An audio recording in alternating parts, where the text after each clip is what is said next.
Assalamualaikum warahmatullahi wabarakatuh. Selamat datang di video pembelajaran pendidikan kewarganegaraan. Baiklah anak-anak, dalam video pembelajaran hari ini kita akan belajar tentang nilai persatuan dan kesatuan dalam kehidupan sehari-hari.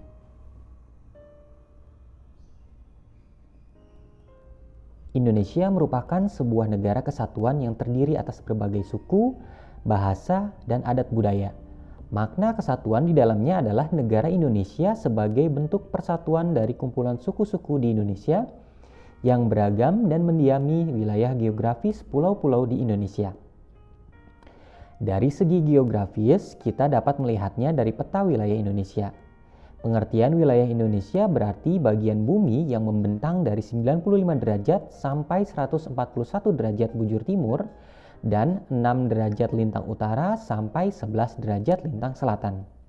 Wilayah Indonesia terbentang dari Sabang sampai Merauke, sesuai dengan batas-batas wilayahnya. Makna persatuan dan kesatuan bangsa Indonesia adalah rasa senasib dan sepenanggungan, sebagai bangsa yang bermukim di wilayah itu. Senasib karena telah berhasil menjadi bangsa yang merdeka dan membentuk negara kesatuan, yaitu Negara Kesatuan Republik Indonesia. Persatuan dan kesatuan bangsa Indonesia juga bermakna semangat bagi para pemuda bangsa yang berikrar dalam Sumpah Pemuda. Para pemuda dari berbagai suku bangsa berikrar dalam sebuah kongres pemuda pada tahun 1928. Kesadaran terhadap pentingnya persatuan dan kesatuan bangsa menjadi tonggak sejarah bersatunya tekad pemuda Indonesia. Para pemuda Indonesia bertekad untuk Indonesia yang bersatu dan Indonesia sebagai sebuah kesatuan. Pada masa perjuangan kemerdekaan Indonesia, istilah Persatuan Indonesia merupakan hal yang sangat penting untuk memacu semangat perjuangan bangsa.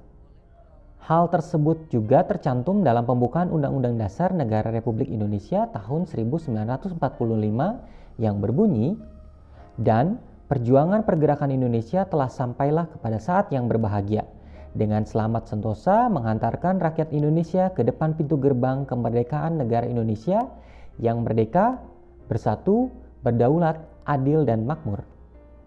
Lalu bagaimana penerapan nilai persatuan dan kesatuan tersebut dalam kehidupan sehari-hari? Kita mulai penerapan nilai persatuan dan kesatuan di lingkungan keluarga. Di dalam sebuah keluarga juga bisa terdapat perbedaan, baik itu sifat, keinginan, serta kegemaran.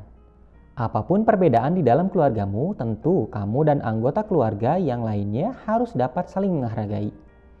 Menghargai perbedaan merupakan upaya menjaga persatuan dan kesatuan di lingkungan keluarga. Berikut ini contoh pelaksanaan nilai persatuan dan kesatuan dalam lingkungan keluarga. Yang pertama, gotong royong menjaga kebersihan, keamanan, dan keindahan lingkungan rumah.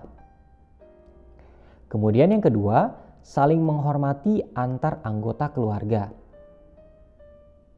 Lalu yang ketiga, menyapa tetangga saat berpapasan, terapkanlah 5S, yaitu senyum, salam, sapa, sopan, santun.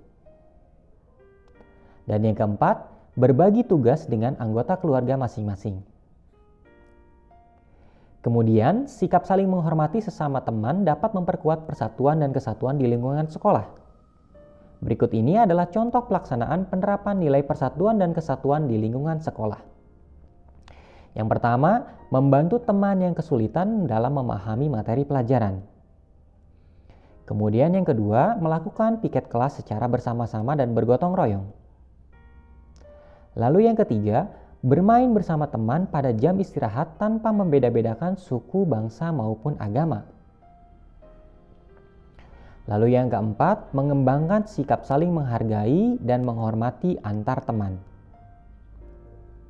Kemudian yang kelima, mengikuti upacara bendera dengan tertib.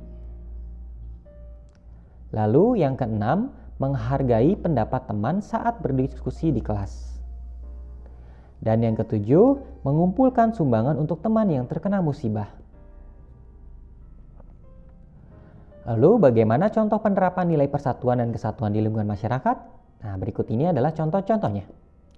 Yang pertama, saling membantu dari masyarakat yang sudah sejahtera kepada masyarakat yang belum sejahtera. Yang kedua, mempersilahkan orang lain untuk beribadah sesuai dengan agamanya masing-masing. Lalu yang ketiga, membantu tetangga yang kesusahan meskipun berbeda suku atau agama. Dan yang terakhir, dimanapun kalian berada, kita harus selalu menjunjung nilai persatuan dan kesatuan dengan menerapkan hidup rukun, saling menjaga, dan menghormati antar sesama. Nah, demikianlah materi video pembelajaran yang bisa Bapak sampaikan. Terima kasih yang sudah menyaksikan. Sampai bertemu lagi dalam video pembelajaran pendidikan kewarganegaraan berikutnya. Wassalamualaikum warahmatullahi wabarakatuh.